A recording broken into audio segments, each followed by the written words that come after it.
하나님은 예배자를 부르시고 세우십니다. 제사장은 예배자입니다. 제사장은 오직 하나님의 부르심에 의해서 여호와 하나님을 섬기는 예배자입니다. 레위기 9장 23절 24절입니다. 여호와의 영광이 온 백성에게 나타나며 불이 여호와 앞에서 나와 제단 위에 번제물과 기름을 사른지라 온 백성이 이를 보고 소리 지르며 엎드렸더라. 제사를 드린 후에 여호와의 영광이 나타났습니다. 불이 그 제단에서 나타나 제단을 불사르게 됩니다. 온 백성이 이를 보고요 하나님 앞에 엎드리게 됩니다. 제사장이 하나님을 섬기며 예배했던 것처럼 또 다른 예배자가 세워졌습니다. 예수 그리스도를 믿고 영접한 이들은 그리스도의 피로 깨끗함을 받아 거룩하게 하나님만을 섬기며 예배하도록 부르심을 받은 자들입니다. 저희 또한 부르심을 받은 예배자들이라는 것을 항상 기억하실 수 있기를 바랍니다. 자, 그렇다면요, 예배자다운 예배자, 중심을 드리는 더욱 진실한 예배자가 어떻게 되어질 수 있을까요? 말씀을 통해서 말씀하고 있습니다.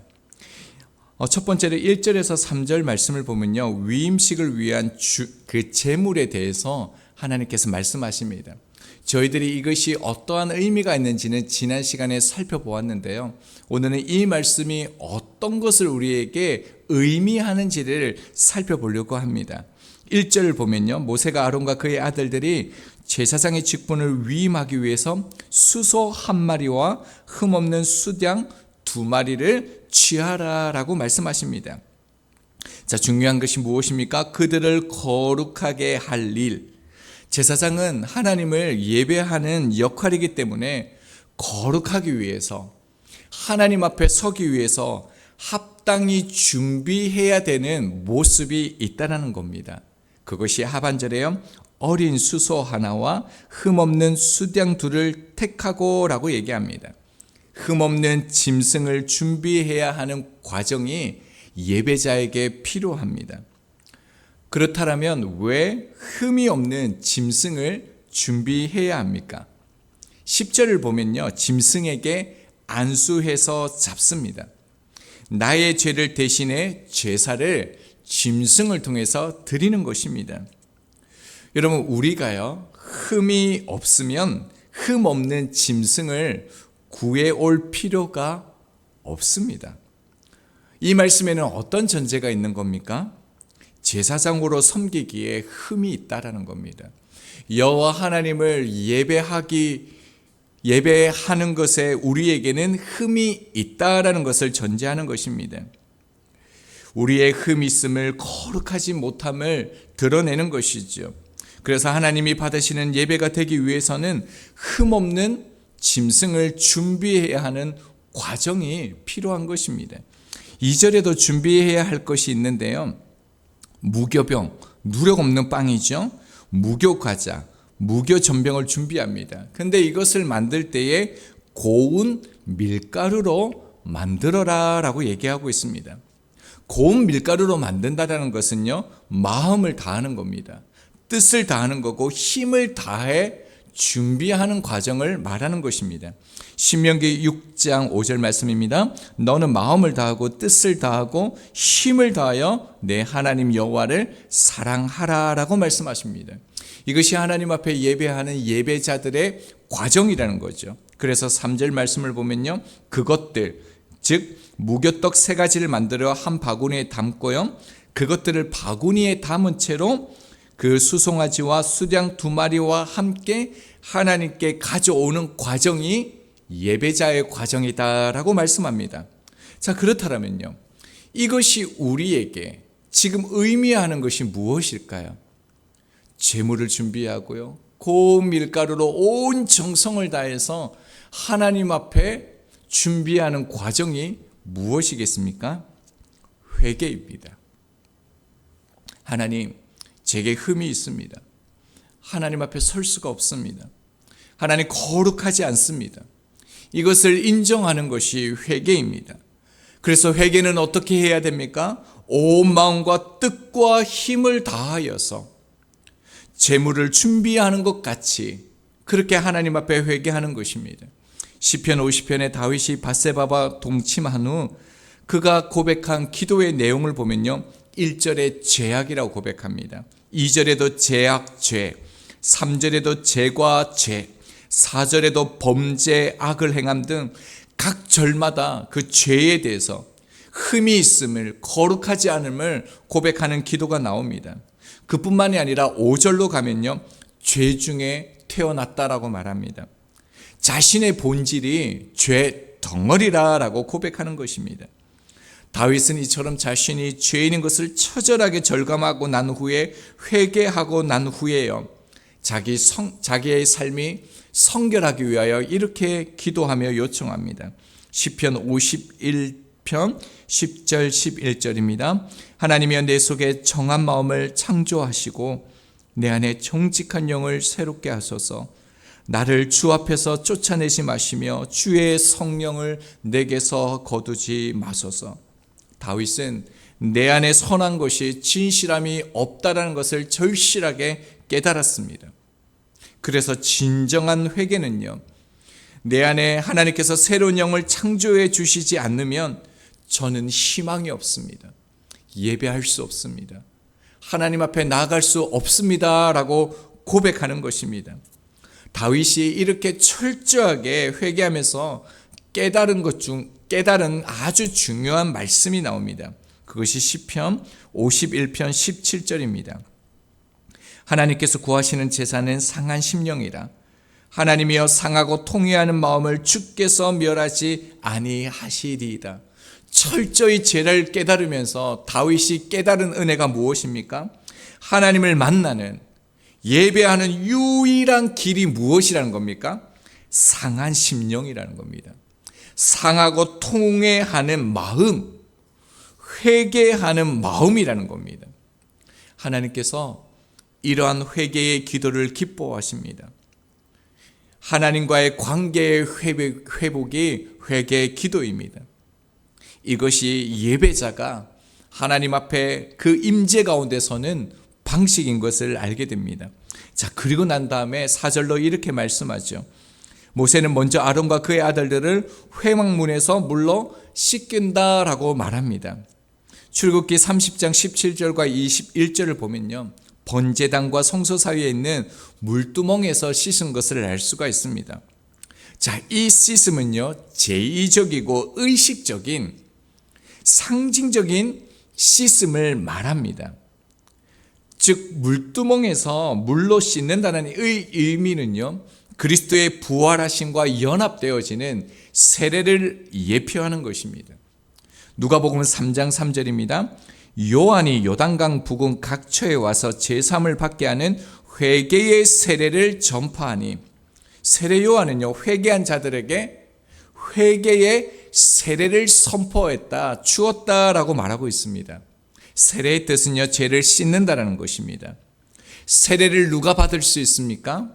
예수 그리스도를 자신의 구주로 믿는 자입니다. 그래서 세례의 의미는요, 그리스도와 연합하는 것입니다. 힌두교 그리고 모슬렘이나 북한이나 중국에서 세례를 받는다는 것은요, 바로 죽음을 의미한다라고 합니다. 왜냐하면 이 세례는요, 공식적으로 나는 그리스도인이 된다라는 징표이기 때문입니다. 그래서 세례받은 이들이 잡히게 되면요, 실제로 죽습니다. 그런데도 목숨을 걸고 예수 그리스도를 따르기로 결정한 사람들이 받는 것이 세례입니다. 주님은 당신을 따르는 사람들에게 두 가지를 분명하게 말씀하셨습니다. 누가복음 9장 23절입니다. 또 무리에게 이르되 아무든지 나를 따르려거든 자기를 부인하고 날마다 제 십자가를 지고 나를 따를 것이니라. 무엇입니까? 하나는 자기를 부인하는 사람이 그리스도를 따르기로 결정한 사람들이라는 겁니다. 부인이란 것은 자기에게 관심을 갖지 않는다라는 뜻을 내포하고 있습니다. 둘째는요, 자기 십자가를 지라는 것입니다. 성경은 십자가는 고르는 것이 아니라 주어지는 것임을 말씀합니다. 자기가 강조되어지는 시대, 자기만을 추구하는 이 세상에서 그 자기를 내려놓는 삶입니다. 자기 뜻, 자기 생각, 자기 욕심, 자기 이익을 하나님의 뜻 아래에 내려놓습니다. 그리고 내 삶의 중심에 예수님과 십자가를 세우는 길을 걸어가는 것이요, 주님의 제자가 되는 것입니다.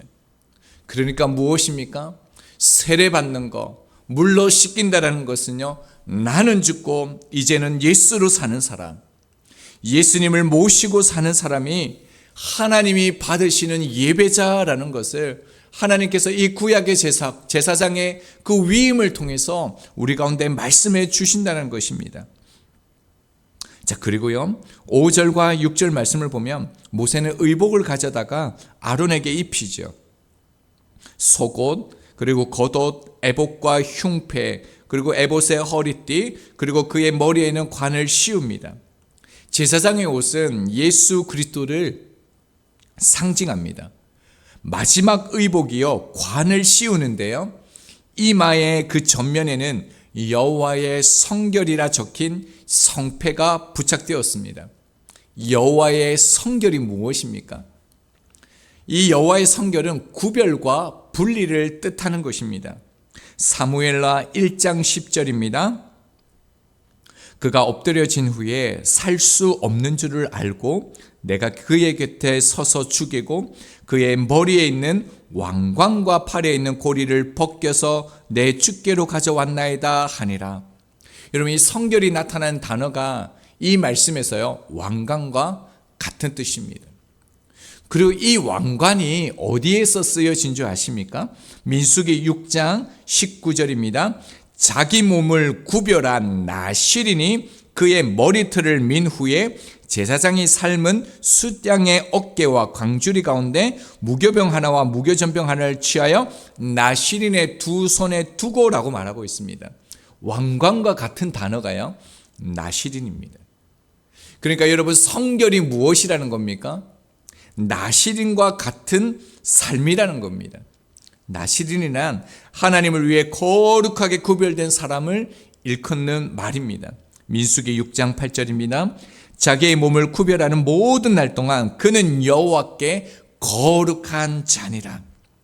나실인이 지켜야 할 규정은요, 자기 몸을 구별하여 여호와께 드리는 것입니다. 자기 몸을 구별하여 온전히 여호와 하나님께 드리신 분이 누구입니까? 예수 그리스도입니다. 즉, 나실인이 무엇입니까? 하나님이 받으신 여호와의 성결, 거룩한 사람이 누구입니까? 주 안에 있는 삶을 통해서요, 끊임없이 나의 삶으로 예수 그리스도를 드러내는 삶, 그것이 나실인의 삶이라는 것입니다. 여러분, 주 안에 있다라는 말은요, 자신 스스로 주 안에 있다라는 말로 입증하는 것이 아닙니다. 내가 그리스도 안에 있다라는 말은요, 주 안에 있다라는 말은 상대방을, 타인을 주 안으로 이끄는 삶을 살아갈 때 그 증인된 삶을 통해 비로소 주 안에 있는 삶, 나실인과 같은 삶이다라고 말하는 것입니다. 그래서 오늘 20절 말씀을 보면요, 너는 그 수장을 잡고 그것의 피를 가져다가 아론의 오른쪽 깃뿌리와 그의 아들들의 오른쪽 깃뿌리에 바르고 그 오른손 엄지와 오른발 엄지에 바르고 그 피를 제단 주위에 뿌려라 라고 말하고 있습니다. 여러분, 지금 보면요, 오른쪽 귀, 오른쪽 손 엄지, 오른쪽 발가락 엄지에 피를 바르라라고 얘기합니다. 자세한 의미는 본문에서 다루도록 하겠습니다. 머리, 손, 발, 이것이 상징하는 것은요, 온 몸을 상징합니다. 제사장에게 여기에 피를 바르라라고 얘기합니다. 여러분, 이것이 의미하는 것은 무엇이냐면요, 제사장은 하나님만 섬기는 사람이 아니었다라는 겁니다. 하나님을 섬기는 것만큼 중요한 일이 있는데요, 그것이 무엇입니까?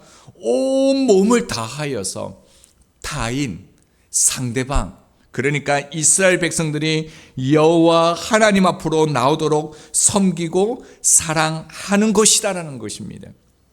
우리는요, 우리의 모습으로 모든 사람들에게 내가 예수님을 믿는 사람이라는 것, 내가 믿는 예수님이 어떠한 분이심을 나타내야 한다는 것이죠. 이처럼요, 나의 삶을 통하여 그리스도가 누구신지를 드러내는 삶, 그리고 그들을 주께로 이끄는 삶을 통하여 하나님께서 그 예배자의 예배를 받으신다라고 말씀합니다. 자, 그리고요 7절 말씀을 보면요, 거룩한 옷을 다 입고 난 후에 관유, 기름을 가져다가 머리에 붓습니다. 기름 부음은요 곧 성령님을 의미합니다. 이사야서 6장 1절입니다. 61장 1절입니다. 주 여호와의 영이 내게 임하였으니 이는 여호와께서 내게 기름을 부으사. 예수님이 십자가에 달려 돌아가신 후 50일이 되어져 가도록이요, 제자들은 사람들 앞에 나설 수가 없었습니다. 그들은 오히려 숨어 있었습니다. 피해 있었습니다. 그저 예루살렘의 한 다락방에 모여서 기도할 뿐이었습니다. 그런데 오순절 제자들을 위해 성령의 기름 부으심이 임했습니다. 불같이 성령이 임했습니다. 그 순간에 제자들이 변하지요. 그리고 그들은 더 이상 피하지 않았습니다. 숨어 있지 않았습니다. 다락방에 머물지 않고요, 밖으로 나갔습니다. 세상으로 나갔습니다. 사람들을 만났고 복음을 전하고 병자를 고쳐주고 그들을 사랑하고 섬기며 먹을 것을 나누어주는 놀라운 그 삶의 변화를 나타냈습니다. 그리고 어느새요, 제자들은 예수님처럼요, 예수님이 하시는 일을 이어가게 되었습니다. 한 명 한 명이 또 한 명의 예수가 되었습니다. 여러분, 어떻게 이처럼 또 한 명의 예수 예배자가 되었습니까? 성령의 기름 부으심이라는 겁니다. 이 모든 것들을 행할 수 있는 그 능력은 우리의 결단과 결심에 있는 것이 아니라 성령의 기름 부으심, 성령의 충만함에 있을 때 비로소 가능함을 말씀해 주신다는 것입니다. 자, 그리고 난 후에 이제 이렇게 말씀을 마치죠.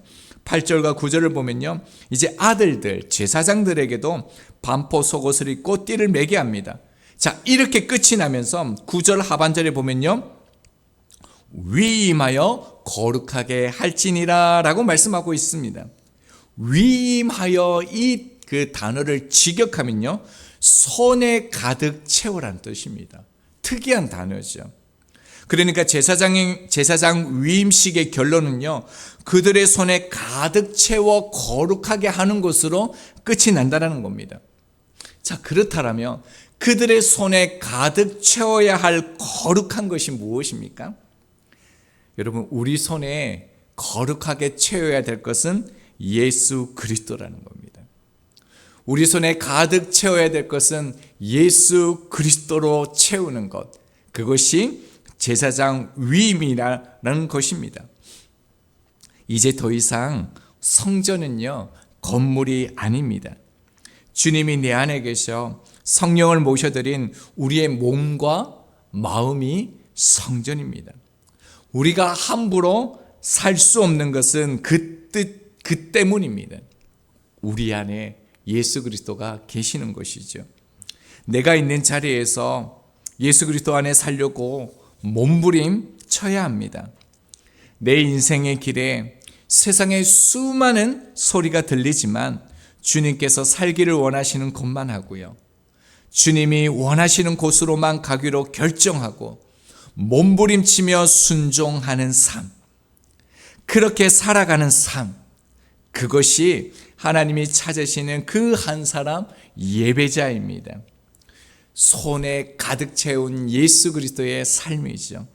그 귀하고 아름다운 일을 감당하는 성령의 사람들이 되어져 가므로요, 한 명 한 명이 또 한 명의 예수 그리스도의 삶이 되어지길 소망합니다.